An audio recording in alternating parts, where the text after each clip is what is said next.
Price mechanism class 11 micro economics का last chapter का ये एक बहुत ही इंपॉर्टेंट टॉपिक है।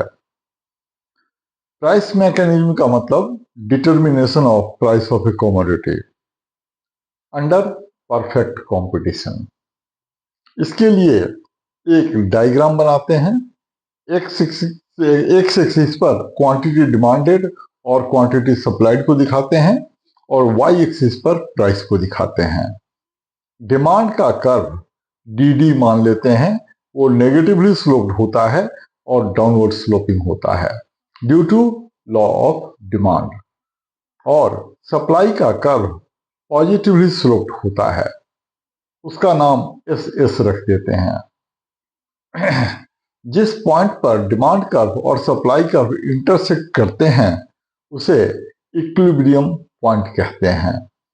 उसके कॉरेस्पॉन्डिंग वाई एक्सिस पर जो प्राइस है उसे इक्विलिब्रियम प्राइस कहते हैं। इसको पीई नाम से डिनोट करेंगे। और इक्विलिब्रियम पॉइंट के कॉरेस्पॉन्डिंग एक्स एक्सिस पर जो क्वांटिटी है उसे इक्विलिब्रियम क्वांटिटी या क्यू से डिनोट करेंगे। तो इस तरीके से प्राइस का डिटर्मिनेशन होता है।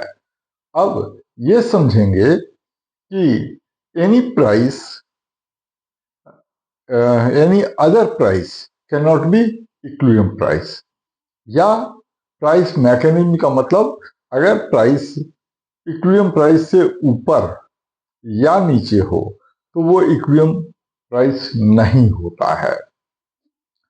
ये ऑटोमेटिकली सेल्फ एडजस्टिंग मैकेनिज्म है।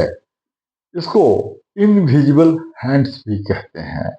तो अगर प्राइस इक्विलिब्रियम प्राइस से ऊपर हो, मान लेते हैं P1, तो उस केस में क्वांटिटी डिमांडेड कम होती है। इसको एक्स एक्सिस पर इसके परपेंडिकुलर एक लाइन ड्रॉ करेंगे और उसको Q1 से डिनोट करेंगे।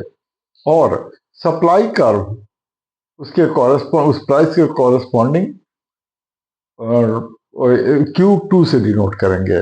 और यहाँ जो डिफरेंस Q2 माइनस Q1 जो होगा उसे एक्सेस सप्लाई कहेंगे।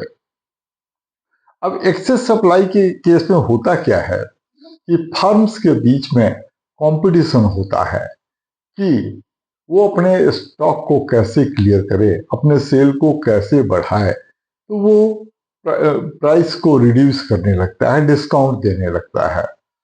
अब इस रिडक्शन का इम्पैक्ट ये होता है कि जो बायर्स होते हैं वो डिमांड का एक्सपेंशन करने लगते हैं, एक्सटेंशन करने लगते हैं, क्योंकि प्राइस और क्वांटिटी डिमांडेड में इन्वर्स रिलेशन होता है। तो जब डिमांड का एक्सपेंशन होता है तो demand curve downward sloping towards right move करने लगता है। और ऑन द अदर हैंड जो सप्लाई है, जब चूंकि प्राइस कम हुई है तो जो फर्म है वो सप्लाई को कॉन्ट्रैक्ट करेगा। और कॉन्ट्रैक्ट करने का इम्पैक्ट ये होगा कि वो downward sloping towards left move करेगा। और ये प्रोसेस तब तक चलता रहेगा जब तक कि क्वांटिटी डिमांडेड और क्वांटिटी सप्लाइड इक्वल ना हो जाए और इक्विलिब्रियम प्राइस एस्टेब्लिश ना हो जाए। इसी तरीके से अगर प्राइस इक्विलिब्रियम प्राइस के नीचे हो, मान लेते हैं ये P2 हो, तो उसके एक हॉरिजेंटल स्ट्रेट लाइन ड्रॉ करेंगे जो कि एक डिमांड कर्व और सप्लाई कर्व को भी टच करे। और उसमें वही क्वांटिटी Q, वो डिमांड कर्व पर क्वांटिटी इस बार Q1 हो जाएगी और सप्लाई कर्व पर Q2 हो जाएगी। और Q2 minus Q1 lower price के केस में एक्सेस डिमांड होगा। जब एक्सेस डिमांड होता है तो बायर्स के बीच में कंपटीशन होता है। जब बायर्स के बीच में कंपटीशन होता है तो वो फिर हायर प्राइसेस ऑफर करने लगते हैं। जब वो हायर प्राइस ऑफर करते हैं तो फर्म्स के लिए सेलर्स के लिए एक इंसेंटिव होता है और वो सारे सेलर्स सप्लाई को एक्सपैंड करने लगते हैं और सप्लाई का upward sloping towards right move करने लगता है, अपवर्ड मूव करने लगता है, क्योंकि सप्लाई के एक्सटेंशन के केस में सप्लाई कर्व अपवर्ड मूव करता है। और फिर डिमांड, क्योंकि प्राइस बढ़ी है तो डिमांड में कॉन्ट्रैक्शन होगा, और डिमांड का में जब कॉन्ट्रैक्शन होगा तो वो अपवर्ड टुवर्ड्स लेफ्ट मूव करेगा। और ये प्रोसेस अगेन तब तक चलता रहेगा जब तक क्वांटिटी डिमांडेड और क्वांटिटी सप्लाइड इक्वल ना हो जाए। इसे ही प्राइस मैकेनिज्म कहते हैं, इसे ही इनविजिबल हैंड्स कहते हैं। इसे किसी को करने की जरूरत नहीं होती है, ये मार्केट में, परफेक्ट कंपटीशन मार्केट में ऑटोमेटिकली ऐसा होता रहता है।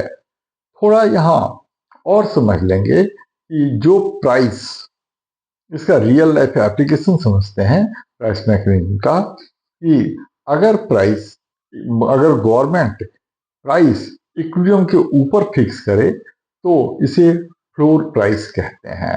मतलब floor price is the price fixed by the government below equilibrium point, और अगर इसके ऊपर इसे बिलो फिक्स करते हैं तो इसको प्राइस सीलिंग कहते हैं, और अगर ऊपर इक्विलिब्रियम के ऊपर गवर्नमेंट प्राइस फिक्स कर दे तो इसे प्राइस फ्लोर कहते हैं।